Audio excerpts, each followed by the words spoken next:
जी हाँ, नमस्कार दोस्तों, स्वागत है आप सभी का टुडे रोजगार के इस ऑनलाइन प्लेटफॉर्म पर। प्यारे दोस्तों, पिछले क्लास के अंदर हमने आपके एमसीक्यू वाले जितने भी क्वेश्चन थे उन सभी को कवर कर लिया था। आज की इस क्लास के अंदर हम बात करेंगे रेगिस्तान वाले प्रश्नों की। जी हाँ दोस्तों, इन रेगिस्तान वाले प्रश्नों में से आपके 5 प्रश्न आने वाले हैं। एमसीक्यू वाले में से भी 5 प्रश्न देखने को मिलेंगे। तो निश्चित हो जाइएगा, यहाँ से एक भी प्रश्न बाहर देखने को नहीं मिलेगा। यदि यहाँ से बाहर देखने को मिलता है तो वो किसी को भी नहीं आएगा, ये हम आपको विश्वास के साथ कहते हैं। चलिएगा, आज की इस क्लास को शुरू करते हैं दोस्तों। इस क्लास को शुरू करने से पहले चैनल पर पहली बार विजिट किया है तो सब्सक्राइब कर लीजिएगा। एमजीएसयू के तमाम स्टूडेंट के लिए जो चैनल है वो हमने जो बनाया है वो आपके हेल्प के लिए ही बनाया है। एमसीक्यू की और आपके क्लास हो चुकी है हमारी, और अब हम रेगिस्तान के क्वेश्चनों की बात कर रहे हैं और फ्री ऑफ कॉस्ट हम क्लास आपको प्रोवाइड करवा रहे हैं। हमारे चैनल के ऊपर हिंदी साहित्य, आपके समाजशास्त्र और इतिहास विषय की क्लासेस रेगुलर देखने को मिल रही है। यदि आपको पीडीएफ चाहिए इन क्लासेस की तो हमारे जो है वो डिस्क्रिप्शन के अंदर व्हाट्सअप नंबर दिए गए हैं, वहाँ पर आप जो है अपने सब्जेक्ट का नाम लिख करके, अपना और अपने सब्जेक्ट का नाम लिख करके हमें जो है भेज सकते हैं और आपको पीडीएफ प्राप्त हो जाएगी। चलिएगा, आज की इस क्लास को शुरू करते हैं। देखिएगा, फर्स्ट प्रश्न यहाँ पर देखिएगा, प्रश्नों को बड़े ध्यानपूर्वक देखना है। यहाँ से अच्छे प्रकार से ध्यानपूर्वक यदि आप देख लेते हैं, उसके बाद यदि आप एक बार पीडीएफ को रीड आउट कर लेते हैं तो निश्चित रूप से आपका प्रश्न गलत नहीं होगा। चलिएगा, शुरू करते हैं। देखिएगा, फर्स्ट प्रश्न है कि आधुनिक कहानी का जनक हिंदी साहित्य में मुख्य रूप से जो है किसे माना जाता है, तो वो आपके मुंशी जो प्रेमचंद जी है। मुंशी मुंशी प्रेमचंद जी जो है आपके मुंशी प्रेमचंद जी है, उनको आधुनिक कहानी का जो है जनक हिंदी साहित्य के अंदर मुख्य रूप से जो है माना जाता है। नेक्स्ट बात करते हैं कि कहानी का सबसे महत्वपूर्ण और केंद्रीय तत्व क्या है। कहानी का सबसे महत्वपूर्ण और केंद्रीय तत्व होता है वो आपके दोस्तों कथानक होता है। क्या होता है? कथानक होता है, जिसे हम कथा वस्तु भी कहते हैं। क्या कहते हैं? कथा वस्तु भी उसको कहते हैं। तो ये आपके कथानक और कथा वस्तु कहानी का सबसे महत्वपूर्ण और केंद्रीय तत्व होता है। आगे बात करते हैं। नेक्स्ट यहाँ पर है कि कहानी में पात्रों के आपसी संवाद को शास्त्रीय शब्दावली में क्या कहा जाता है। तो शास्त्रीय शब्दावली की बात करें तो यहाँ पर शास्त्रीय शब्दावली के अंदर इसे कहा जाता है कथोप कथन। कथोप कथन जो है इसको कहा जाता है, ये याद रखिएगा। आगे बढ़ते हैं। कहानी का वह तत्व है जो पाठक को कहानी के स्थान, समय और वातावरण का बोध कराता है। तो वो आपके क्या होता है? वो आपके होता है देश काल, देश काल और वातावरण। देश काल और वातावरण जो होता है, देश काल और वातावरण जो होता है वो आपके कहानी का वह तत्व होता है जो पाठक को कहानी के स्थान तो कहानी का वह तत्व है जो पाठक को कहानी के स्थान, समय और वातावरण का बोध कराता है, वह आपके देश काल और वातावरण कहलाता है। आगे बढ़ते हैं दोस्तों, यहाँ पर देखिएगा, कहानी की वह शैली जिसमें पात्र स्वयं अपने मुंह से कथा सुनाता है उसे क्या कहते हैं? उसे क्या कहते हैं? उसे कहते हैं आत्मकथात्मक शैली कहते हैं। उसे क्या कहते हैं दोस्तों? उसे कहते हैं कथा कथात्मक आत्मकथात्मक शैली कहा जाता है। आत्मकथात्मक शैली कहा जाता है। आगे बढ़ते हैं कि कहानी छोटे मुंह में बड़ी बात कहती है। ये प्रसिद्ध कथन जो है ये किसका है? ये प्रसिद्ध कथन है डॉक्टर नामवर सिंह का है। किसका है? डॉक्टर नामवर सिंह का है। डॉक्टर नामवर सिंह का है। आगे बढ़ते हैं। प्रथम से क्या साथ है कि कहानी के शिल्प में जब घटनाओं को सीधे क्रम में न दिखाकर यादों के जरिए दिखाया जाता है तो उसे क्या कहा जाता है? तो उसे कहा जाता है पूर्व दीप्ति। क्या कहा जाता है? पूर्व दीप्ति जो है कहा जाता है, पूर्व दीप्ति कहा जाता है। नेक्स्ट यहाँ पर है कहानी का अंतिम तत्व है जिसके माध्यम से लेखक अपना संदेश पाठक तक पहुंचाता है। पाठक तक पहुंचाता है उसे क्या कहते हैं? उद्देश्य कहते हैं। क्या है? उद्देश्य कहलाता है। उपन्यास की तुलना में कहानी का स्वरूप जो है आपके कैसा होता है? एक तो आपके संक्षिप्त होता है उसका, और दूसरा प्रभावपूर्ण देखने को मिलता है। आगे बढ़ते हैं। प्रश्न संख्या 10 देखिएगा दोस्तों कि पात्रों की मानसिक स्थिति और अंतर्द्वंद का चित्रण करना जो है चरित्र चित्रण तत्व के अंतर्गत आता है। किसके अंतर्गत आता है दोस्तों? चरित्र चरित्र और आपके चित्रण के अंतर्गत आता है। चरित्र चित्रण के अंतर्गत यह आता है। आगे बढ़ते हैं। हिंदी की पहली मौलिक कहानी के रूप में आचार्य रामचंद्र शुक्ल ने जो है आपके इंदुमती जो थी, इंदुमती इंदुमती को मान्यता है वो प्रदान की थी। आगे है यहाँ पर के एक टोकरी भर मिट्टी कहानी के लेखक कौन है? तो इसके लेखक है माधव राघव। कौन है? माधव है राघव है, माधव राघव राघव है, जिसे वर्तमान में कई विद्वानों ने हिंदी की पहली कहानी जो है कहानी की संज्ञा देते हैं या फिर पहली कहानी मानते हैं। आगे बढ़ते हैं कि हिंदी कहानी के विकास क्रम को जो है मुंशी प्रेमचंद मुंशी मुंशी प्रेमचंद के नाम के आधार पर क्या किया गया है? विभाजित किया जाता है। नेक्स्ट यहाँ पर है कि चंद्रधर शर्मा गुलेरी की विश्व प्रसिद्ध कहानी जो थी कहा उसने उसने कहा था जो है सरस्वती पत्रिका में 1915 में जो है प्रकाशित हुई थी। और प्रेमचंद जी की पहली हिंदी कहानी जो है आपके पहली हिंदी कहानी है वो पंच परमेश्वर मानी जाती है। कौन सी? पंच पंच परमेश्वर जो है मानी जाती है, जो कि आपके 1916 में प्रकाशित हुई थी। आगे बढ़ते हैं कि कफन जो कहानी है वो प्रेमचंद के लेखन के यथार्थवादी दौर की कहानी है। कैसी है? यथार्थवादी दौर की कहानी है। यथार्थवादी दौर की कहानी है। स्वतंत्रता के बाद 1954-55 के आसपास हिंदी साहित्य में जो है आपके हिंदी साहित्य में नई कहानी आंदोलन का प्रारंभ हुआ। किसका? नई कहानी नई कहानी आंदोलन का प्रारंभ हुआ। नेक्स्ट यहाँ पर है परिंदे कहानी के लेखक है। परिंदे जो कहानी है इसके लेखक आपके निर्मल वर्मा है। कौन है? निर्मल वर्मा है, जिन्हें नई कहानी की पहली कृति का श्रेय दिया जाता है। नई कहानी की जो है पहली कृति का श्रेय इनको दिया जाता है। नेक्स्ट यहाँ पर है सचेतन कहानी आंदोलन के जो है प्रवर्तक कौन है? तो यहाँ पर महीप सिंह है। कौन है? महीप सिंह को माना जाता है। आगे बढ़ते हैं। हिंदी कहानी के विकास में जो है सरस्वती जो पत्रिका है, सरस्वती पत्रिका का योगदान अतुलनीय रहा है, जिसके संपादक महावीर प्रसाद द्विवेदी जी थे। नेक्स्ट यहाँ पर है कि हिंदी कहानी को आपके तिलिस्म और अयारी के चंगुल से निकालकर सामाजिक यथार्थ से जोड़ने का जो श्रेय है वो किसे जाता है? तो वो जाता है आपके मुंशी प्रेमचंद जी को जाता है। किसको जाता है?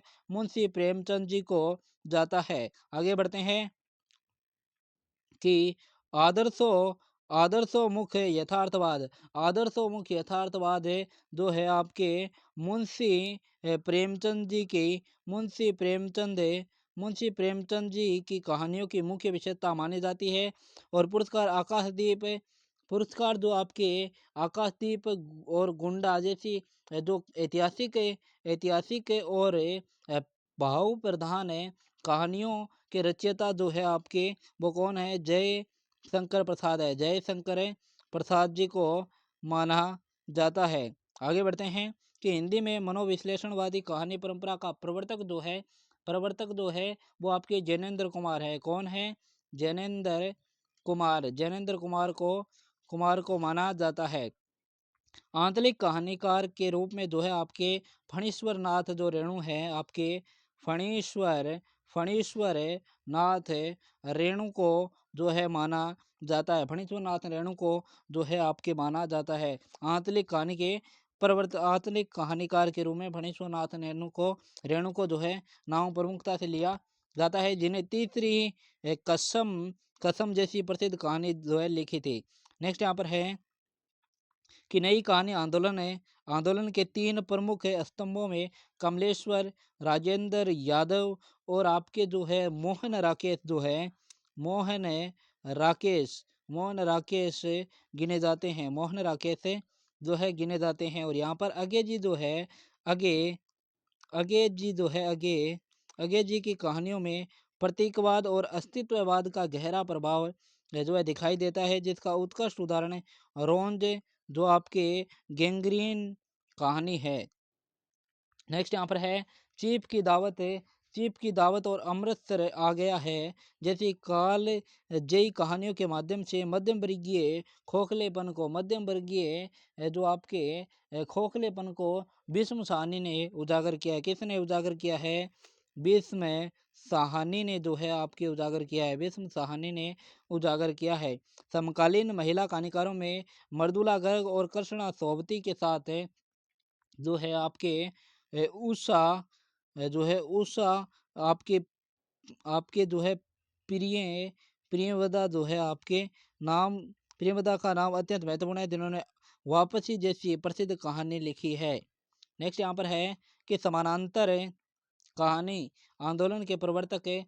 समानांतर कहानी आंदोलन के प्रवर्तक जो है आपके कमलेश्वर थे। कौन थे आपके? कमलेश्वर थे। कमलेश्वर कमलेश्वर थे जिन्होंने आम आदमी की समस्याओं को साहित्य के केंद्र में रखा। नेक्स्ट यहाँ पर है उसने कहा था कहानी का प्रकाशन किस वर्ष हुआ था? तो यह आपके 1915 में हुआ था। नेक्स्ट यहाँ पर है इस कहानी के मुख्य पात्र का नाम को क्या है? तो लहना सिंह है। क्या है आपके? लहना लहना सिंह जो है इस कहानी के मुख्य पात्र है। लहना सिंह जो है इस कहानी के क्या है? मुख्य पात्र के रूप में माने गए हैं। आगे बढ़ते हैं। नेक्स्ट यहाँ पर प्रश्न की तरफ बढ़ते हैं कि कहानी का प्रारंभ जो है अमृतसर के। नेक्स्ट यहाँ पर है कि इस कहानी के मुख्य पात्र का नाम जो है आपके मुख्य पात्र का जो नाम है लैना सिंह है जो कि आपके सिख राइफल में जमादार थे। और कहानी का प्रारंभ अमृतसर के जो है आपके इक्के गाड़ी बाजार से होता है। कौन से बाजार से? इक्के इक्के गाड़ी बाजार से होता है। इक्के गाड़ी बाजार से होता है। इक्के गाड़ी बाजार से होता है, ये याद रखिएगा। नेक्स्ट यहाँ पर है होता है जहाँ लड़का और लड़की पहली बार मिलते हैं। लहना सिंह नंबर है कौन से नंबर की जो है सिख राइफल में जमादार थे? तो ये आपके 77वीं सिख राइफल में जमादार थे। उसने कहा था हिंदी की पहली कहानी है जो जो आपके जो है पूर्व दीप्ति। कौन सी? पूर्व दीप्ति पद्धति पर लिखी गई है। नेक्स्ट यहाँ पर है सूबेदारनी ने लहना सिंह से अपने पति और पुत्र की रक्षा की भीख जो है आपके जो है भीख जो मांगी थी। भीख जो है आपकी क्या आंचल फैलाकर मांगी थी। कौन? क्या आंचल फैलाकर जो है आपके आंचल फैलाकर जो है मांगी थी। नेक्स्ट यहाँ पर है कि युद्ध के मैदान में लहना सिंह की गोद में दम तोड़ने वाले उसके साथी का जो नाम था वो क्या था? उसका नाम था वजीरा सिंह। कौन सा सिंह? वजीरा सिंह था। नेक्स्ट यहाँ पर बढ़ते हैं कि लपटन साहब की वर्दी पहनकर जो जासूस आया था वह वास्तव में क्या कौन था? वह वास्तव में एक जर्मन जासूस था। क्या था? जर्मन जासूस जासूस था। वास्तव में वह एक क्या था? जर्मन जासूस था। नेक्स्ट यहाँ पर है मृत्यु के कुछ समय पहले समृद्धि बहुत साफ हो जाती है। ये पंक्ति इस कहानी के जो है इस कहानी के उपसंहार भाग से ली गई है। कौन से? उपसंहार भाग से ली गई है। उपसंहार भाग से जो है ली गई है। उपसंहार भाग से जो है ली गई है। आगे बढ़ते हैं कि सूबेदारनी के बेटे का नाम जो है सूबेदारनी के बेटे का जो नाम था वो आपके बोध सिंह था। कौन सा सिंह था? बोध सिंह जो है था जिसकी रक्षा के लिए लहना सिंह ने अपने प्राण दिए थे। नेक्स्ट यहाँ पर है आकाशदीप है। आकाशदीप कहानी के मुख्य पात्र स्त्री पात्र का नाम क्या है? तो स्त्री पात्र का नाम है आपके चंपा। कौन कौन क्या नाम है? चंपा नाम है। चंपा जिससे घृणा करती थी लेकिन बाद में प्रेम करने लगी थी उस मुख्य पुरुष पात्र का नाम जो है वो क्या है? तो उसका नाम आपके हो जाएगा बुधगुप्त। कौन सा गुप्त? बुध गुप्त यहाँ पर हो जाएगा। आगे बढ़ते हैं। बुधगुप्त और चंपा जिस नाव पर बंदी थे वह कौन सी थी? तो वह जिस नाव पर बंदी थे वह आपके मणिभद्र थी। कौन सी भद्र थी? मणिभद्र नाव थी। चंपा के पिता जो है आपके मणिभद्र। यहाँ पर जो मणिभद्र है मणिभद्र के प्रहरी थे जिनकी जो है समुद्र में हत्या कर दी गई थी। समुद्र में क्या कर दी गई थी? हत्या कर दी गई थी। नेक्स्ट यहाँ पर चंपा और बुद्ध गुप्त ने जिस नए द्वीप की खोज की और जहाँ रहने लगे उसका नाम जो है रखा था वो चंपा द्वीप रखा था। कौन सा द्वीप है? चंपा द्वीप जो है नाम है उसका रखा था। चंपा अपने पिता की स्मृति में और समुद्र के प्रतीकों को रास्ता दिखाने के लिए आकाश में आकाश दीप जलाती थी। कौन सा क्या जलाती थी? आकाश दीप जलाती थी। आकाश दीप जो है जलाती थी। आकाश दीप जलाती थी। आकाश दीप जलाती थी। यहाँ पर आकाश दीप है वो जलाती थी। नेक्स्ट यहाँ पर है बुधगुप्त जो है चंपा को अपने साथ बुधगुप्त जो है चंपा बुधगुप्त चंपा को अपने साथ जो है बुधगुप्त चंपा को अपने साथ जो है भारत वर्ष जो है चलने का प्रस्ताव देता है, जिसे चंपा क्या देती है? ठुकरा देती है। आकाशदीप कहानी में जो है आकाशदीप कहानी में जो है आपकी प्रेम और प्रतिशोध कौन सा? प्रेम और प्रेम और प्रेम और आपके प्रतिशोध प्रेम और प्रतिशोध प्रेम और प्रतिशोध प्रेम और जो है आपके प्रेम और प्रतिशोध और कर्तव्य के बीच का भीषण संघर्ष दिखाया गया है। नेक्स्ट यहाँ पर है जयशंकर प्रसाद की कहानियों की भाषा शैली मुख्य रूप से जो है आपके कैसी है? तत्सम तत्सम प्रधान है। कहानी के अंत में बुधगुप्त अकेला भारत लौट जाता है और चंपा आजीवन जो है आपके जो है दीप शिखा बनकर द्वीप पर ही रह जाती है। तो आज की इस क्लास के अंदर हम आपके इन 50 क्वेश्चनों को ही कवर करेंगे। अगली क्लास के अंदर जितने भी आपके रेगिस्तान वाले क्वेश्चन रह गए हैं उन सभी को कवर कर लेंगे। तो उम्मीद करते हैं क्लास अच्छी लगी होगी। क्लास अच्छी लगी है तो वीडियो को लाइक कर दीजिएगा। चैनल पर पहली बार विजिट किया है सब्सक्राइब कर दीजिएगा। मिलेंगे अगली क्लास में, तब तक के लिए जय हिंद जय भारत। वीडियो को शेयर जरूर करना है।